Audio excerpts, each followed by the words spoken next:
Hola, bienvenidos al Semanario Internacional de la Llave. Soy Jorge Garcés, director de este espacio virtual, un espacio para que ustedes se informen globalmente de lo que está pasando. Vayamos con los titulares de la semana. Titulares de la semana.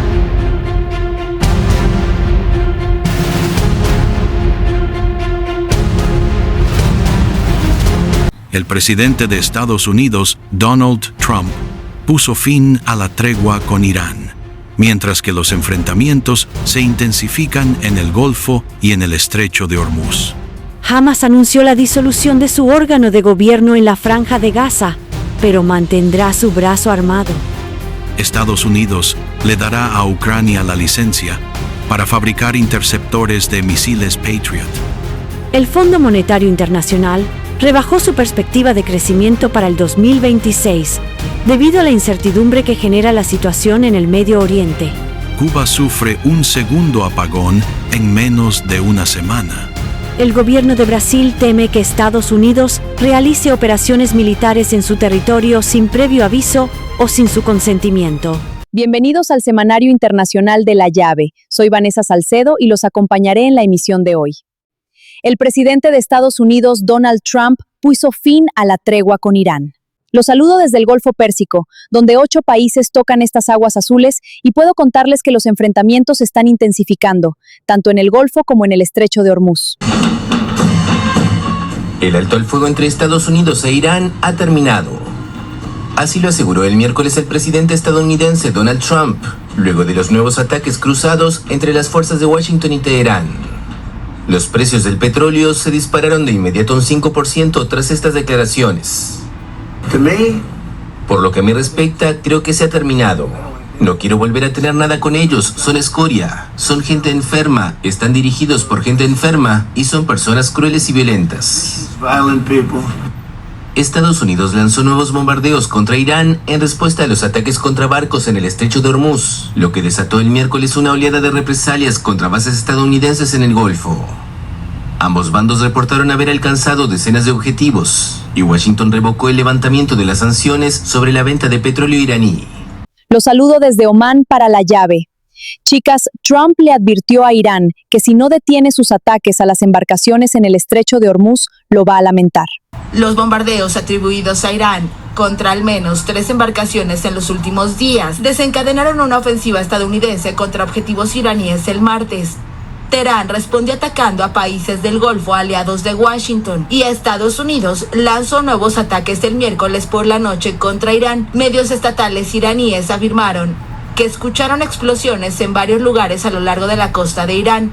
La agencia estatal IRNA informó que se oyeron aviones de guerra sobre la isla de Kish, así como en las ciudades portuarias de Bandar Abbas, Konarak y Chabahar, parte de las cuales se quedaron sin electricidad. El Estrecho de Hormuz sigue siendo un punto crítico en el conflicto de Oriente Medio, que comenzó a finales de febrero con ataques estadounidenses e israelíes que mataron a Ali Khamenei, líder supremo de Irán. Teherán quiere controlar el Estrecho de Hormuz mediante el cobro de tasas y ha advertido que atacará a los barcos que no respeten los corredores autorizados. Desde junio, la República Islámica está en negociaciones con Washington para encontrar una solución duradera al conflicto. Compañeras, aclaro para la Llave que el presidente Trump dijo que acepta seguir negociando con Irán, pero que el cese al fuego ha terminado. Estados Unidos aceptó continuar las negociaciones con Irán. Eso afirmó el viernes en Truth Social el presidente Donald Trump, quien de todas formas reiteró que el alto al fuego entre los dos países ha terminado. La tregua del 8 de abril puso fin a semanas de guerra tras el ataque israelo-estadounidense contra la República Islámica que desató el conflicto el 28 de febrero, pero se vio empañada por repetidos enfrentamientos de menor intensidad. Durante la cumbre de la OTAN en Ankara a principios de esta semana, Trump dijo que para él el cese de hostilidades había terminado y calificó a los funcionarios iraníes de basura y gente enferma. El mandatario acusó además a Irán de tergiversar repetidamente lo acordado en el protocolo de acuerdo firmado entre Washington y Teherán el 17 de junio, que refrendó el alto al fuego de abril. El presidente estadounidense también dijo en Turquía que hablaría con su emisario especial, el empresario Steve Witkoff, y con su yerno Jared Kushner, quienes han estado tratando con los iraníes, pero insistió en que dependía de Teherán volver a la mesa de negociaciones. Ambas partes se atacaron en varias ocasiones esta semana. Teherán apuntó contra barcos comerciales y Washington llevó a cabo bombardeos en represalia. E Irán atacó activos estadounidenses en países de Medio Oriente con drones y misiles. Hamás anunció la disolución de su órgano de gobierno en la Franja de Gaza, pero que mantendrá su brazo armado. Desde la Franja de Gaza para la llave. Hamás dejará el poder político, pero el personal técnico y su brazo armado se mantendrá en los puestos públicos. Hamás anunció el lunes que disolvió el organismo que ha gobernado la Franja de Gaza durante casi 2 décadas. El movimiento islamista palestino aseguró que esto facilita la transición administrativa y gubernamental hacia el Comité Nacional para la Administración de Gaza. Este comité tecnócrata palestino fue establecido por la Junta de Paz creada por el presidente estadounidense Donald Trump durante las negociaciones que desembocaron en un alto el fuego entre Hamás e Israel en octubre de 2025. Hoy Hamás da un nuevo paso adelante y toma una nueva decisión en un avance positivo hacia la reorganización de la situación administrativa en la Franja de Gaza, con el objetivo de abrir aún más las puertas para que el Comité Nacional pueda entrar en la franja. La iniciativa supone un cambio político significativo para el movimiento islamista que tomó el poder en 2007 tras enfrentamientos con Fatah, la formación del presidente de la Autoridad Palestina Mahmoud Abbas, con sede en Ramallah en Cisjordania ocupada. Meses después del inicio de la guerra en el enclave, desencadenada por un ataque sangriento en territorio israelí el 7 de octubre de 2023, Hamás afirmó estar dispuesto a ceder el poder en Gaza a otra dirección palestina. Desde entonces se han mencionado diversos escenarios, pero sobre el terreno la situación se estanca. Uno de los principales puntos de fricción es el desarme del grupo, que solo contempla esta posibilidad en el marco de una iniciativa política palestina, algo a lo que Israel se opone. La Junta de Paz de Trump afirmó el lunes que el Comité Tecnócrata Palestino debe controlar todas las armas. En Irán quieren vengar como nunca antes la muerte de su líder, Ali Jamenei. El cuerpo de Ali Jamenei fue trasladado a Mashhad, su ciudad natal, y el entierro se realizó en el santuario del Imam Reza, uno de los lugares más sagrados del Islam.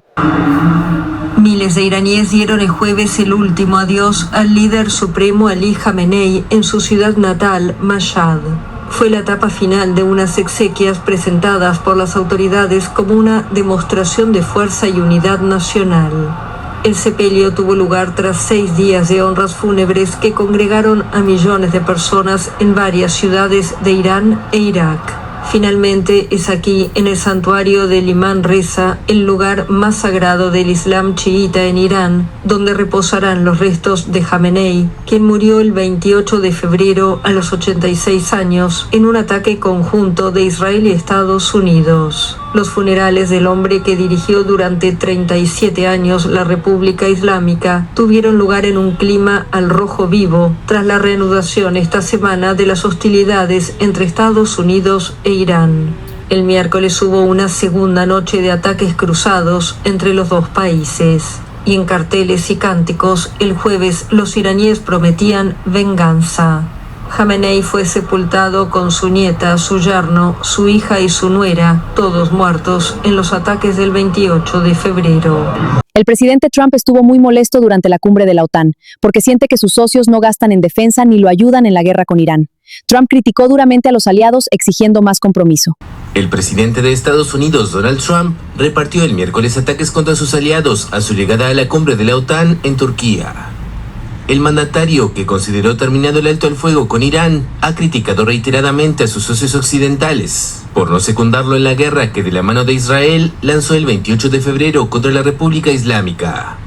También arremetió contra los miembros de la alianza por la falta de apoyo a sus intenciones de hacerse cargo de Groenlandia, una inmensa isla ártica bajo soberanía danesa que, según él, Estados Unidos necesita para garantizar su seguridad.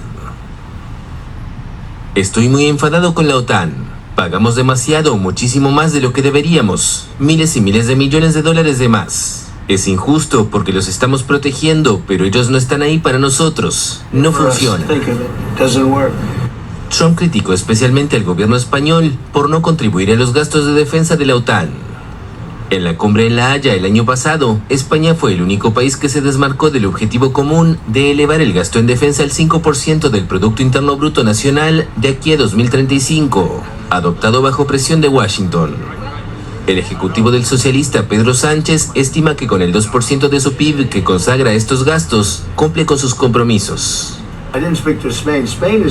No hablé con España. España es una causa perdida. Ya no queremos hacer ningún negocio comercial con España, por cierto. Me gustaría que lo cortaran. España es un socio terrible en la OTAN. No participan, no pagan. No quiero tener nada que ver con España. Una fuente del gobierno español señaló que la amenaza fue recibida con tranquilidad y normalidad, y recordó que la relación comercial de Estados Unidos con la Unión Europea no puede singularizarse a ningún Estado miembro.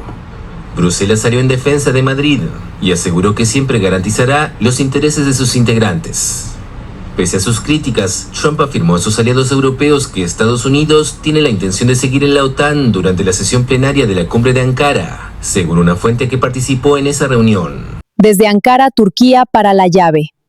En la OTAN intentaron demostrarle de 1000 maneras al presidente Trump que sí están invirtiendo en defensa. The Netherlands. La OTAN anunció el martes varios contratos de armamento durante el primer día de una cumbre en Ankara. La cúpula de la Alianza Transatlántica intenta convencer a Estados Unidos de que Europa se toma en serio el aumento del gasto en defensa. Según un diplomático, el valor total de estos acuerdos supera los $50.000 millones. Hace un año en La Haya, los aliados se comprometieron a invertir mucho más en defensa, el 5% del PIB para 2035, y ya estamos logrando avances notables. Además, acordaron impulsar la producción y la innovación en materia de defensa, y aquí estamos ahora, un año después en Ankara, ya obteniendo resultados. El presidente estadounidense Donald Trump, que llegó por la tarde a la capital turca, está molesto con sus aliados europeos por no haberlo apoyado como quisiera en la guerra que Estados Unidos e Israel desencadenaron contra Irán. Washington quiere que sus aliados asuman la defensa convencional de Europa y anunció recientemente la reducción de los recursos que pone a disposición de los comandantes de la OTAN. Los gobernantes europeos esperan al menos evitar una fractura con el mandatario republicano, y aunque apuestan por la conciliación, han comenzado a aceptar la realidad de que Estados Unidos se aleja de la alianza. El presidente Trump le dará a Ucrania la licencia para fabricar baterías antiaéreas de misiles Patriot. Los interceptores de misiles Patriot son proyectiles guiados tierra-aire que protegen ante amenazas aéreas avanzadas. Washington prevé conceder a Ucrania una licencia para fabricar misiles interceptores Patriot, de fabricación estadounidense. Estas declaraciones las ha hecho junto al presidente ucraniano Volodymyr Zelensky en la cumbre de la OTAN celebrada en Ankara. Kiev ya había solicitado en repetidas ocasiones estos misiles para proteger sus ciudades y su red energética de ataques rusos.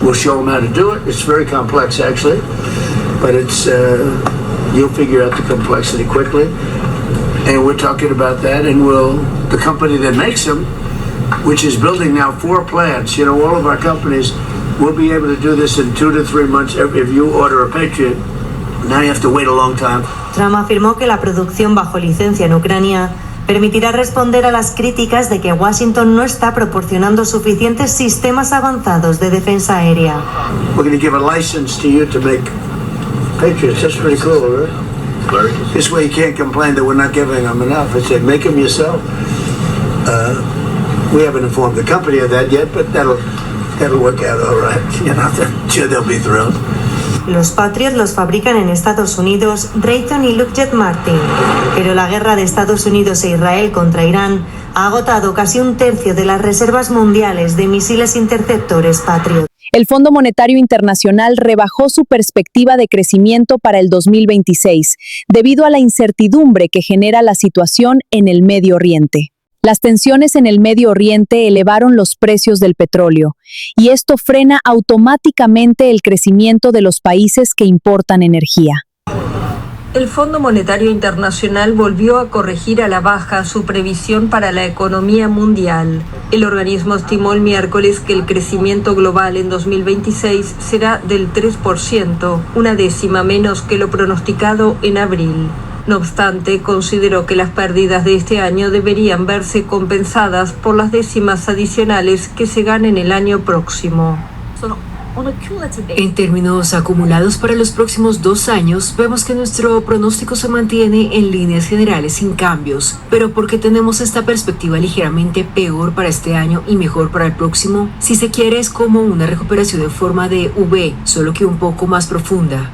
América Latina se mantendrá estable con un crecimiento en torno al 2,4% en 2026 para subir al 2,7% el año que viene, aunque con comportamientos desiguales según los países.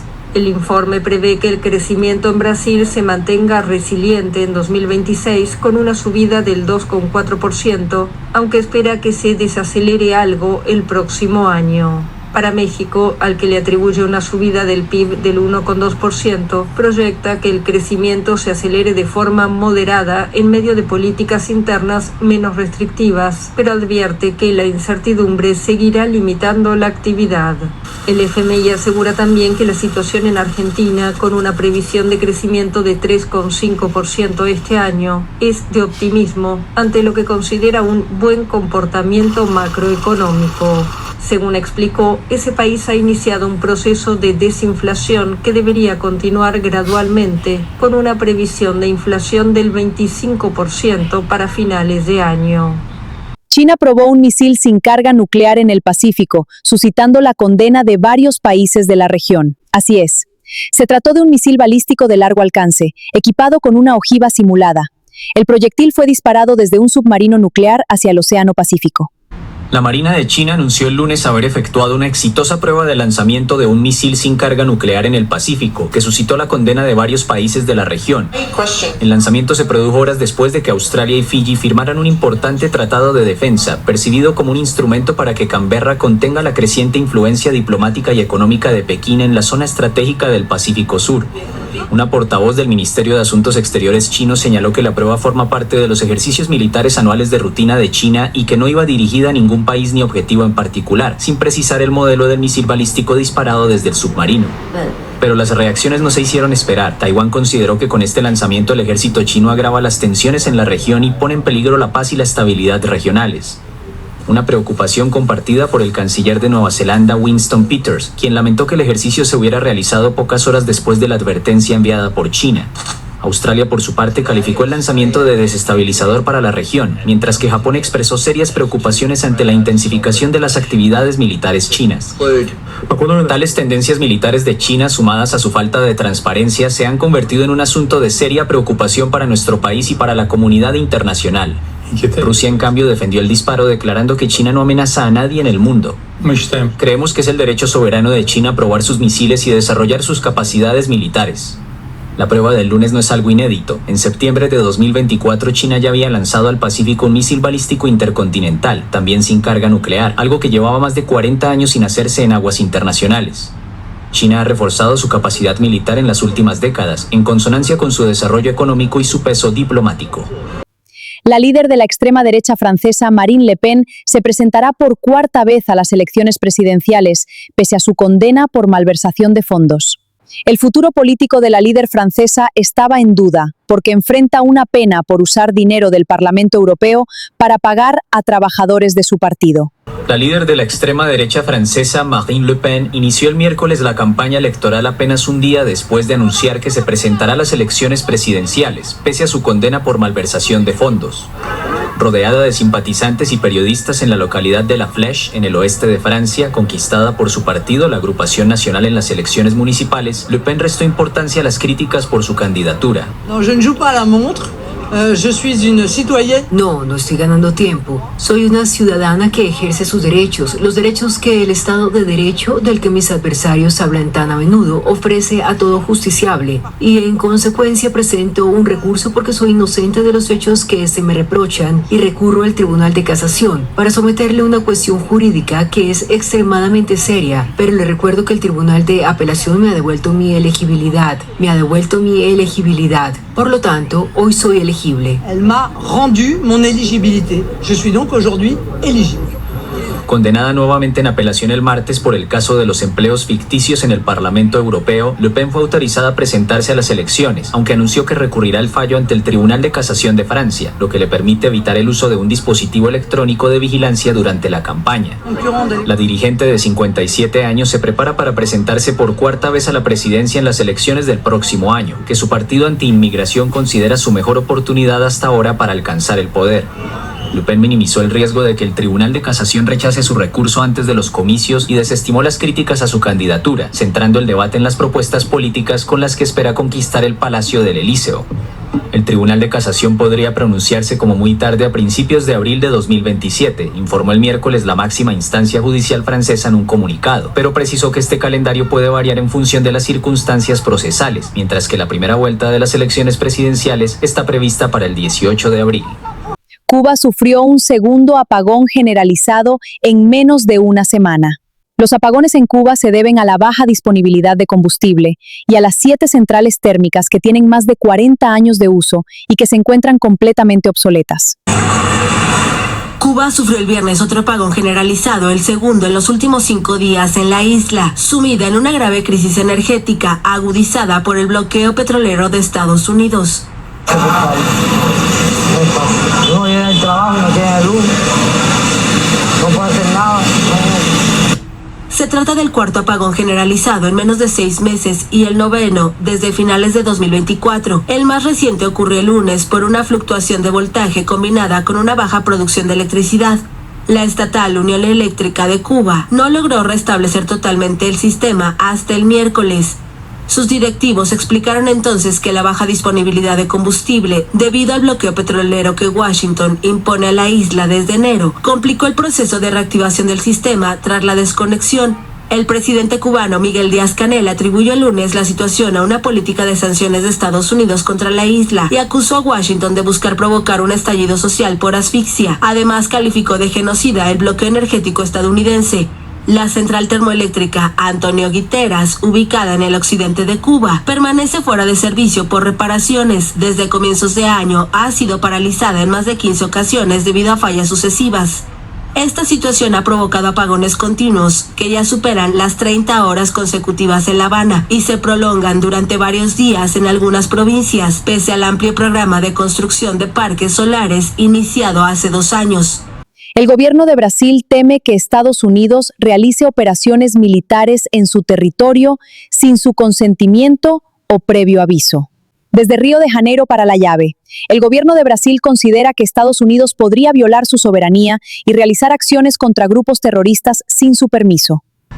El Ministerio de Relaciones Exteriores de Brasil considera que existe un riesgo de uso de la fuerza militar estadounidense dentro del territorio brasileño, luego de que Washington designara a las facciones criminales Primer Comando de la Capital y Comando Vermelho como organizaciones terroristas. Esa clasificación unilateral podría invocarse como justificación para acciones extraterritoriales sobre instituciones brasileñas, alertó el ministro de Relaciones Exteriores, Mauro Vieira, en una carta enviada al Parlamento a la que tuvo acceso la France Press. En la carta, el ministro subraya que existe además un riesgo de uso de la fuerza militar estadounidense contra territorio nacional. En mayo, el gobierno estadounidense argumentó que el Primer Comando de la Capital y el Comando Vermelho poseen redes ilícitas que se extienden mucho más allá de las fronteras de Brasil y designó a ambos grupos como organizaciones terroristas. El presidente Luis Ignacio Lula da Silva criticó esta designación que, según Estados Unidos, autoriza a sus fuerzas de seguridad extender todo tipo de operaciones contra los líderes de estas organizaciones en cualquier parte del mundo. Con la llegada de Donald Trump a la Casa Blanca en enero de 2025, Estados Unidos comenzó a designar a organizaciones criminales como los cárteles mexicanos de Sinaloa y Jalisco Nueva Generación, así como el venezolano Tren de Aragua, como grupos terroristas. Países como México y Brasil han manifestado su oposición a estas designaciones, pero otros en Latinoamérica como Ecuador y Honduras han mostrado disposición a seguir a Trump. El balance de los 2 terremotos en Venezuela ya superaron los 4.000 muertos. Naciones Unidas estima que más de 50.000 personas podrían haber desaparecido, por lo que se considera una de las peores tragedias en la historia de América Latina. El balance por el doble sismo que sacudió Venezuela hace 2 semanas superó los 4.000 muertos y el número de heridos se mantuvo en casi 17.000, según un parte oficial del gobierno difundido el viernes. Los terremotos consecutivos de magnitud 7,2 y 7,5 del 24 de junio golpearon en especial el costero estado La Guaira, vecino de Caracas, donde decenas de edificios colapsaron. El doble sismo deja al menos 4.118 muertos y 16.740 heridos. Los restos de muchas personas permanecen bajo los escombros y algunos no podrán ser recuperados. Aún con familiares por recuperar, uno trata de comprender que hay que avanzar. Y muchas veces ese avanzar es no tener la posibilidad de poder recuperar el cuerpo de tus familiares. Pero ¿cómo le explicas eso tú a un padre o a una madre? En La Guaira, considerada la zona cero del desastre, los damnificados se instalaron en estadios, canchas, plazas, incluso aceras, donde voluntarios brindan atención médica y les donan alimentos. El gobierno contabiliza 17.907 personas sin vivienda por los destrozos. Más de 800 edificaciones resultaron afectadas, de las cuales 190 sufrieron colapso total, según datos oficiales. Naciones Unidas estima que hasta unas 50.000 personas podrían haber desaparecido, por lo que se considera uno de los peores terremotos ocurridos en América Latina. Gracias por informarse globalmente con La Llave. Cuídense mucho y Jorge, tienes la palabra. Bueno, gracias Vanessa, esto ha sido todo por esta semana. Les dejé una reflexión en programa layave.com y nos vemos dentro de 8 días con más temas de interés o antes si el mundo lo necesita.